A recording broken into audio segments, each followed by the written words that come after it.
gars, ceci n'est pas un café, c'est un iced matcha. Bienvenue dans un nouvel épisode du podcast. Je suis trop contente de vous retrouver. J'ai l'impression que c'est le premier vrai épisode de la saison 5. Pourquoi? Tout simplement parce que je suis de retour avec ma caméra, avec mon micro.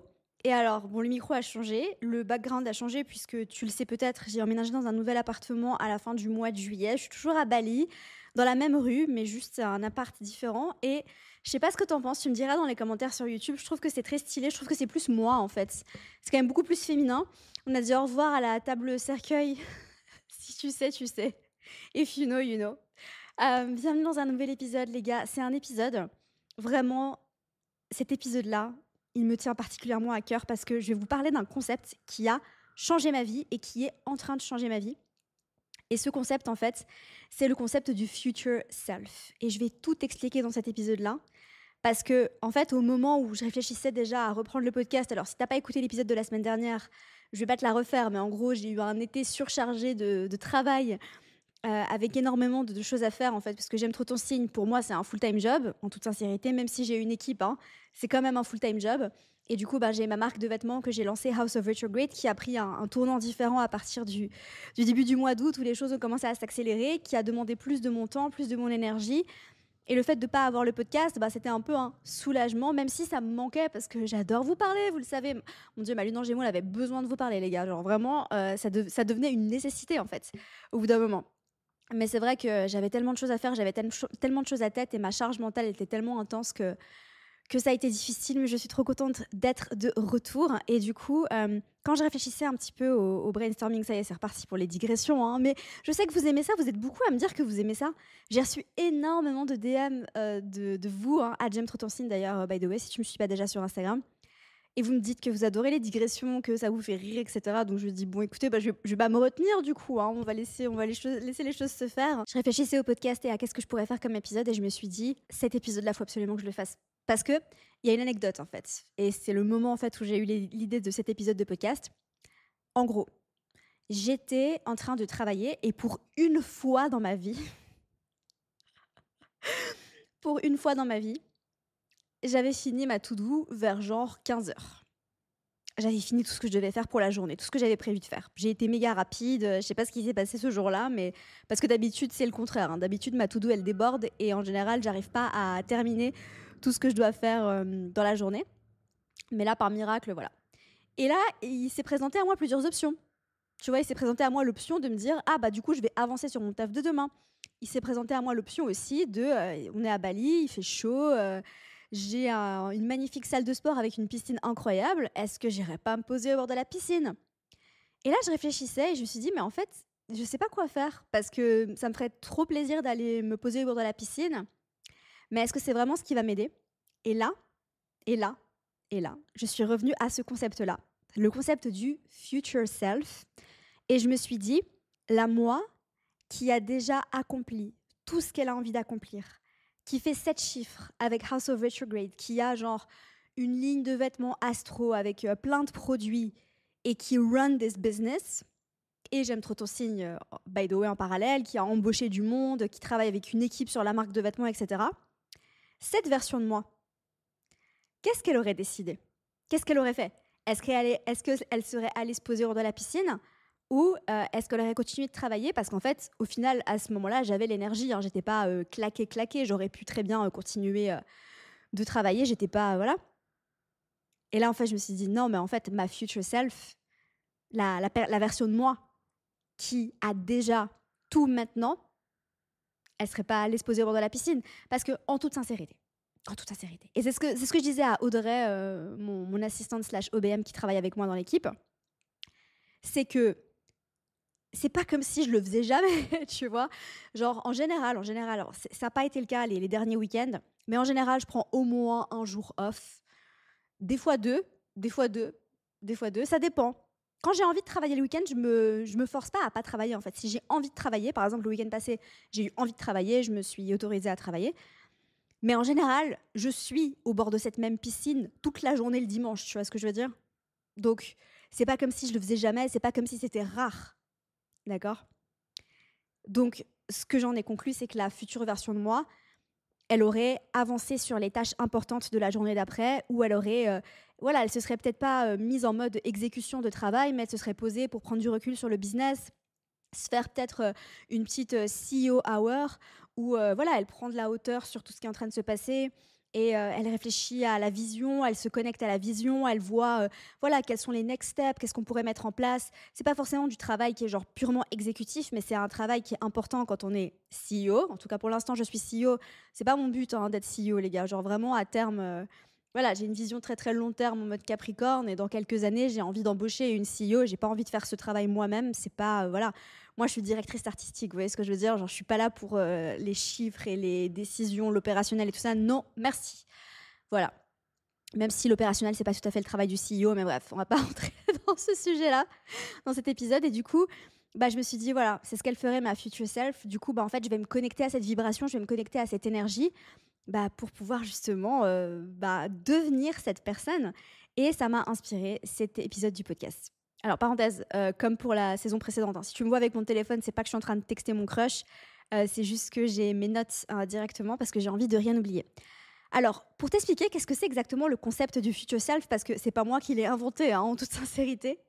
D'après la neuroscience, de façon simple, c'est le meilleur moyen d'avoir ce qu'on veut parce qu'en fait, ça va t'aider à transformer ton identité versus juste changer ton comportement qui fonctionne vraiment seulement à court terme. Il y a un livre très très intéressant, il y a pas mal de livres qui parlent de ça, mais il y en a un que j'avais lu l'année passée qui s'appelle Atomic Habits, où il parle de ça en partie. D'accord, il dit qu'en fait, pour vraiment changer qui tu es, ça sert à rien de changer de comportement ou de juste habitude. L'idée, en fait, par rapport aux habitudes, justement, pour adopter de meilleures habitudes, c'est de te dire, je suis la personne qui est comme ça, en fait. Et vu que c'est naturel à moi, bah, en fait, je suis pas en train d'essayer de faire quelque chose qui est différent de moi. Par exemple, imagine, tu as envie de prendre l'habitude d'aller à la salle de sport tous les jours, enfin pas tous les jours, mais 5 fois par semaine, tu as envie de t'entraîner 5 fois par semaine. Au lieu de te dire, je vais m'entraîner 5 fois par semaine et je vais être disciplinée pour m'entraîner 5 fois par semaine, c'est plus productif et plus utile de te dire, en fait, je suis une personne saine. Et en tant que personne saine, c'est un exemple, hein, voilà, c'est pas parce que tu t'entraînes pas 5 fois par semaine que tu n'es pas une personne saine, mais je pense que tu as compris où je voulais en dire.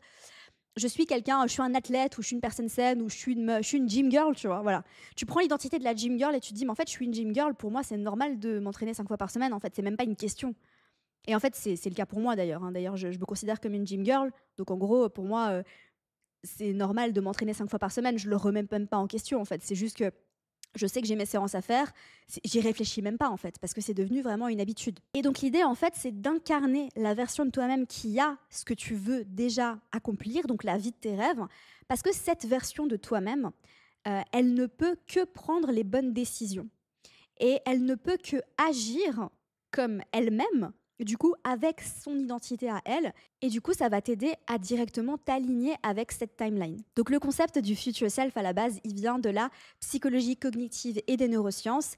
Il a été étudié par le docteur Joe Dispenza, que tu connais sûrement. Tu as sûrement déjà entendu parler de Joe Dispenza. Je pense que je ne vais pas t'apprendre qui c'est, dans le champ de la neuroplasticité.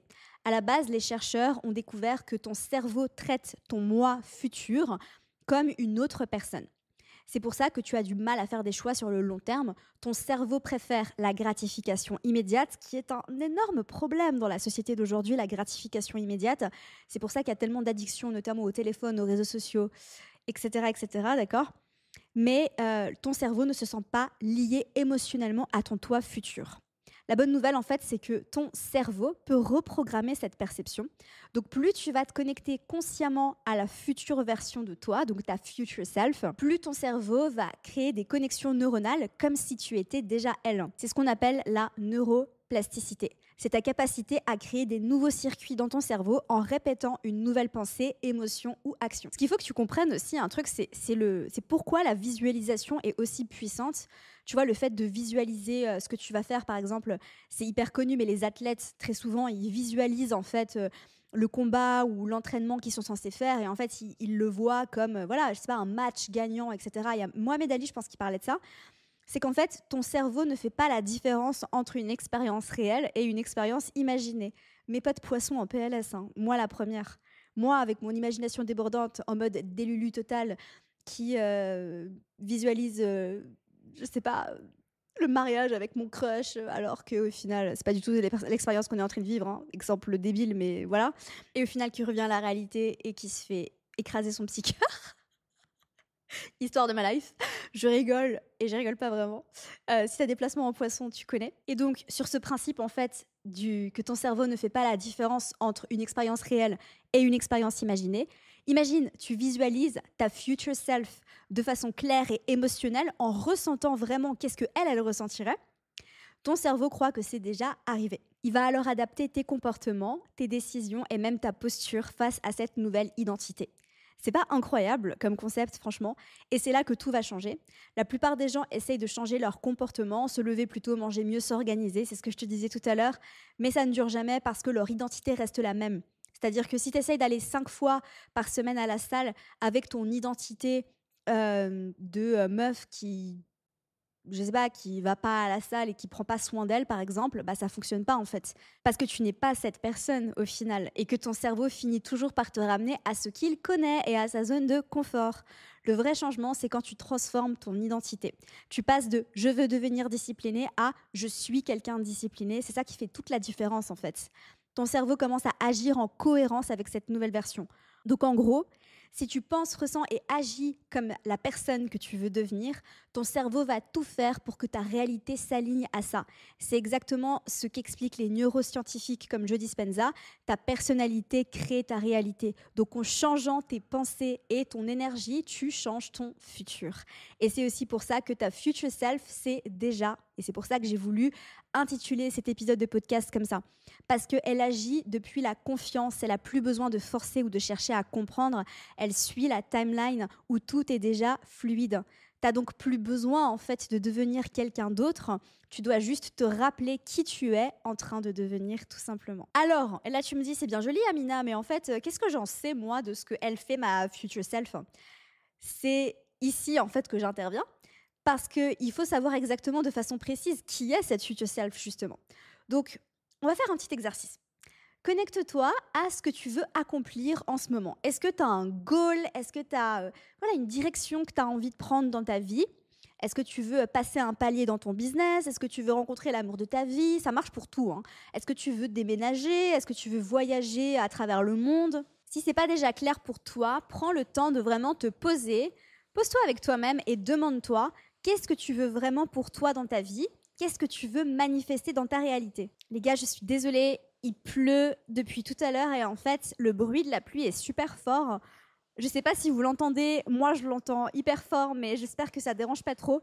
Je ne vais pas arrêter l'épisode de podcast parce qu'en fait, sinon, on ne va jamais y arriver. Donc je vais continuer en espérant que ça ne vous dérange pas trop. Je fais une petite prière intérieure. On ferme les yeux, on fait une petite prière pour que ça ne s'entende pas. Alors, on va faire un petit exercice de visualisation ensemble. Ferme les yeux et imagine la version de toi qui a déjà accompli ce que tu viens de déterminer juste au-dessus. D'ailleurs, by the way, tu peux tout à fait faire pause sur cet épisode de podcast, te poser avec ton journal, te poser avec un petit matcha ou avec ton café, et ensuite tu reprends cet épisode et tu reprends cet exercice de visualisation. Ferme les yeux et imagine la version de toi qui a déjà accompli ce que tu as envie de déterminer. Alors, ça peut être une seule chose. Peut-être qu'il y a plein de choses que tu as envie d'accomplir. Moi, je sais qu'il y a plein de choses que j'ai envie d'accomplir. Quand j'imagine en fait ma future self, je vois une version de moi qui a accompli beaucoup de choses que je n'ai pas encore accomplies dans la réalité présente, d'accord? Et imagine cette version de toi. Elle vit la vie que tu veux avoir maintenant. Qui est-ce qu'elle est? Comment est-ce qu'elle est habillée? Quelle est sa routine matinale? À quelle heure elle se lève le matin? Qu'est-ce qu'elle fait au réveil? Comment elle pense en fait? Comment elle réfléchit? Comment elle se sent par rapport à ce qui se passe dans sa vie? Comment elle se comporte? Comment elle communique? En fait, vraiment, essaye de visualiser. C'est un peu ton Sims en fait. Tu peux te dire en fait que ta future self, en fait, c'est un Sims. Et tu te dis vraiment, mais en fait, à quoi elle pense? Comment elle réfléchit? Comment elle réagit? Elle reçoit un texto de telle personne. Quelle est sa première réaction? Etc. etc. Face à telle situation ou telle situation, comment elle réagit, comment elle se comporte, et surtout, et c'est là que ça fait toute la différence, quelle décision elle prend. Pour moi, vraiment, c'est le plus puissant, en fait, c'est de prendre des décisions comme elle, en fait, c'est d'agir comme elle. Exemple avec ma future moi, je te donne l'exemple de la piscine. Tu vois, je t'ai donné l'exemple de voilà, ce moment en fait où justement, voilà. Mais ma future moi, est-ce que, cette version de moi en fait qui a un gros business à gérer, et deux gros business à gérer, et des employés, etc., est-ce que vraiment elle se laisse distraire par ses crushs du moment? Bon, après, cette version, alors ma future moi, elle est aussi en couple avec un homme extraordinaire, donc très clairement, elle se laisse pas distraire par des crushs.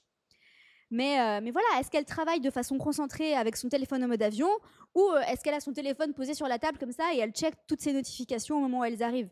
Je crois pas, non. Tu vois, en fait, elle a tellement de choses à faire, elle a tellement de choses en tête que, voilà, qui a liké la story sur Instagram, tu vois, c'est un exemple typique, mais m'inquiéter de qui a liké ma story sur Instagram, enfin, je veux dire, au bout d'un moment, ma future self, elle n'a rien à carrer, tu vois ce que je veux dire?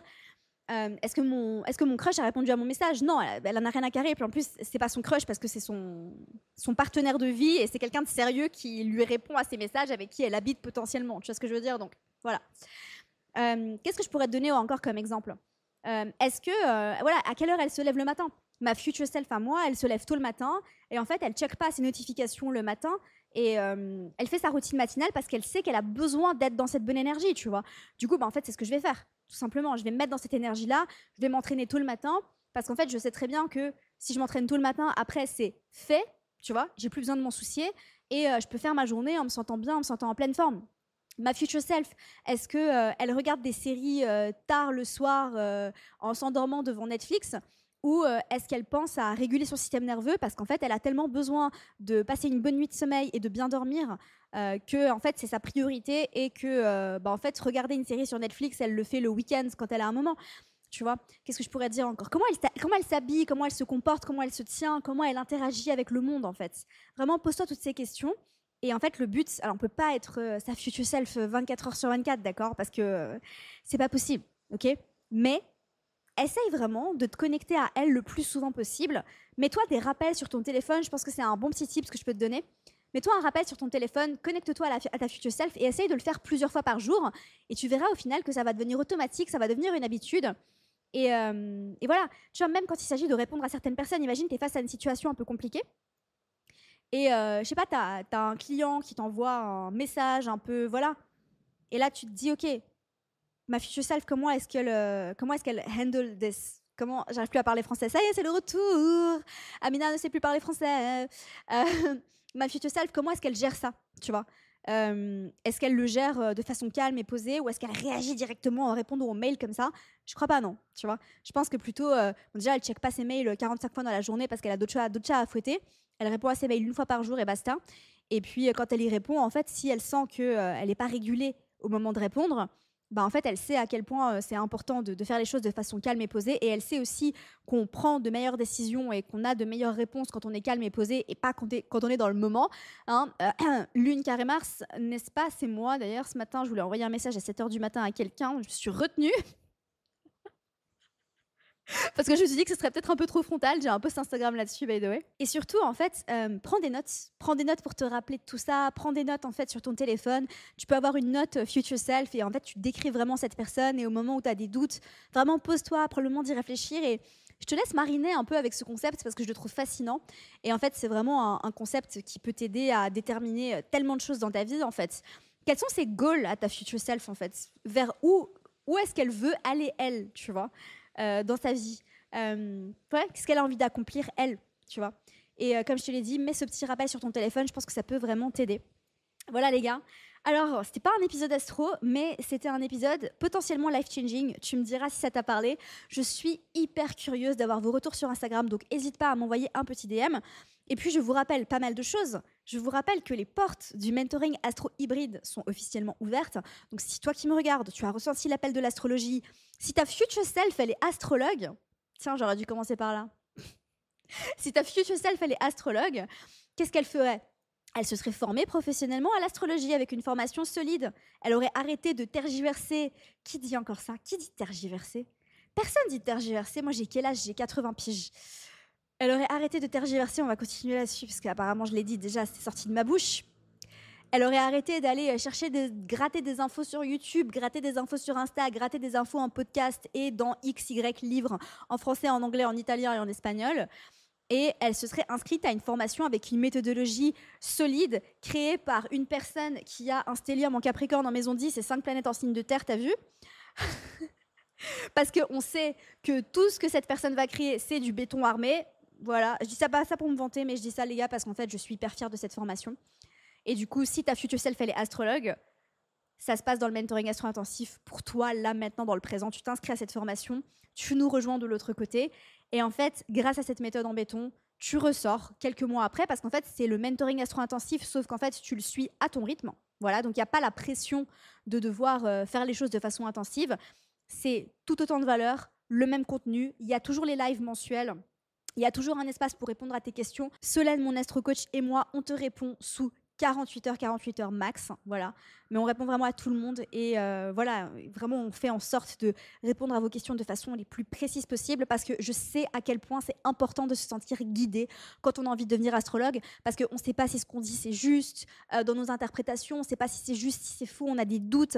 On a plein de questions qui nous viennent et c'est normal parce qu'en fait, tu as besoin d'être soutenu, tu as besoin d'être élevé par des experts qui vont vraiment pouvoir te guider à travers cette expérience incroyable. Et puis au passage, ça va te transformer parce que tu vas apprendre à lire ton thème astral dans toute la profondeur et toute la subtilité qui s'en dégage et tu vas voir en fait ça va changer ta vie. C'est vraiment un effet secondaire en fait qui arrive dans le mentoring astro-hybride et dans le mentoring astro-intensif précédemment, c'est que tu deviens astrologue professionnel, tu apprends à donner des lectures de thèmes pour tes futurs clients ou alors intégrer l'astrologie dans ta pratique actuelle, quel que soit ton objectif actuel, si tu as envie d'utiliser l'astrologie de façon professionnelle.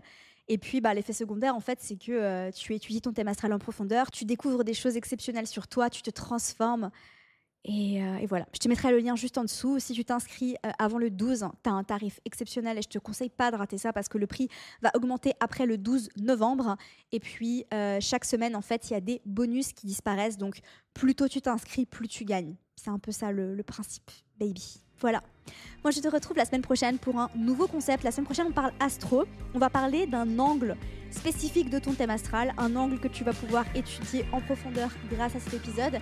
Et je vais te donner une nouvelle vision de cet angle. Tu vas voir, c'est magique. Je te retrouve jeudi prochain pour un nouvel épisode du podcast. Et en attendant, on se retrouve sur Instagram.